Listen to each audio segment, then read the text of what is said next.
Hey guys, in this video I'm going to talk to you about the autism spectrum test and how you can find out and take this test at home to see if you're autistic. All that is coming up.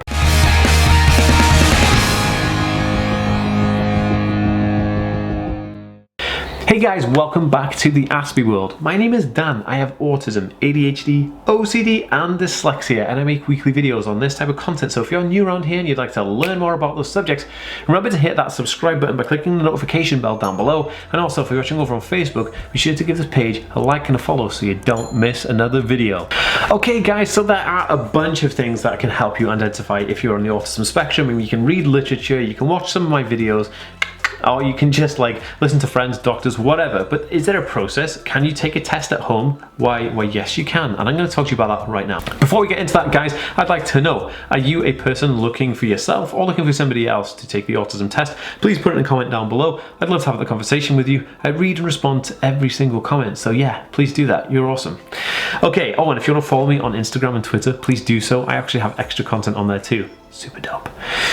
Right then, so this is how you check for an autism spectrum test. So basically, there are different quotients for different types of things that are happening neurologically in your brain. So autism is a neurodevelopmental neurological condition that impacts the communicative part of the brain called the triad of impairment. And this comes down to things like social interaction and knowing kind of complex written and verbal instruction and trying to follow instruction and guided instruction. All those things are very confusing because it's a communicative issue, it's a communication disorder, and it hits people there. It can also leave a lot of people with selective mutism and non-verbal as well, because a lot of autistic people are non-verbal, meaning they cannot speak and they cannot have a vocabulary as grand as mine. Now mine's not very grand actually, to be honest with you. I watch a lot of movies and that's pretty much how I got my vocabulary. Yeah, big thumbs up if anybody else got their vocabulary from a movie.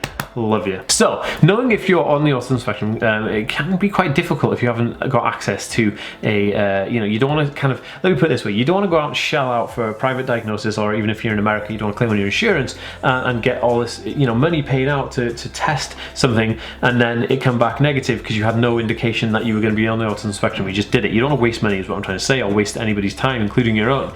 So, there are ways you can do this at home to make sure that you can kind of have a good general idea if you're on the autism spectrum and where to go from there. So this is my advice. There is something called an AQ test, which I will leave a link for in the description below, where you can get the actual test so you can see for yourself. And what happens is this: you basically go online, and the AQ test consists of, A stands for autism, so it's an autism quota test, kind of like an IQ test, but for autism only, not intelligence, just autism characteristics.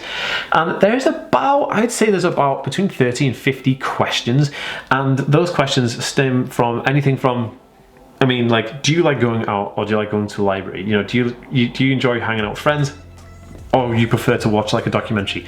Kind of questions that really make you think about you and your personality and your personal traits. Now, I did this test and I can't remember the score I got on it, but it was the first step that I used to actually going then forward for an autism spectrum test. Now I'm going to explain, this is the one, I'm going to explain about the autism test online, then I'll explain how you take that test and then you apply that to a real life situation to go to the doctors and whatever, and how you get an official diagnosis, because I'm going to take you through the whole process. So the online test consists of all these questions, and then you fill out this kind of like this questionnaire thing. It's kind of like a radio button thing, like you click whichever one applies to you, and at the end of it, it gives you a calculated score. Now the calculated score is somewhere between something like 29 and 49 is going to be like the range where you can see if you're in that range. It tells you if it's moderate to severe autism spectrum potentially. It doesn't say like it can't tell you if it's direct, because it's not an acclaimed doctor. It's not accredited by any medical association. It's just an online kind of form that you use, but it's a good indication to give you some kind of pointer if you are on the spectrum and whereabouts you actually fit on that spectrum. So I highly recommend checking out that one first and then seeing if you're on the spectrum. Now, what do you do once you get this? Say it says that you are moderately on the spectrum and you want to, investigate further. Well, I'm glad you asked. So you take the AQ test score, and then what you do is you find your family friends or girlfriend or boyfriend or whatever, and you have them write down a list of all your quirks and characteristics and different things that they might find are slightly different to the average neurotypical person. Now you take that test and your traits, and you phone your doctor, or you go and see a doctor and say, hey, can I have a referral to an autism specialist or an autism assessment? Now, your doctor should have a duty of care. They may interview you and ask you little questions on why you think so, and you could also present those findings and those papers to them. They may disqualify the online test because it's just an online test and it's not accredited by any medical association, yada yada yada, what I was telling you earlier. But still, it's a good indicator, and it's a good way for them to, you know, you've still done that, it's still told you something. Now, they will arrange for you to see somebody to get an autism spectrum kind of test done or an assessment, and the assessment usually is in 3 parts, or maybe 2 parts. I think mine was 2 or 3 parts, and it's typically what people go for. Now, when you are presenting yourself to the people, it's kind of like a formal interview. They're going to be asking you interview questions and asking you to fill out other forms. One of those forms and one of those questionnaires is an AQ test. Now, theirs is accredited by an official body, and it will be officially accredited by medical associations.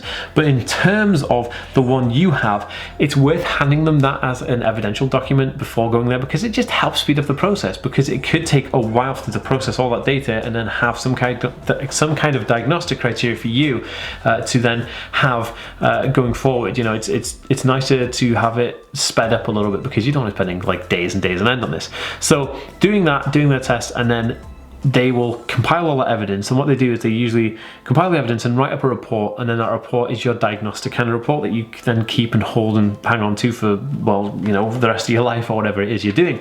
And that is how you get your diagnostic, you know, papers and stuff like that. And it may take a year waiting list to get onto an assessment, but it's well worth the wait. Now, a lot of people will ask the question, okay, so I did the AQ test and it says I'm on the spectrum, but do I really need an official diagnosis? And the simple answer to you is yes. From me to you is yes.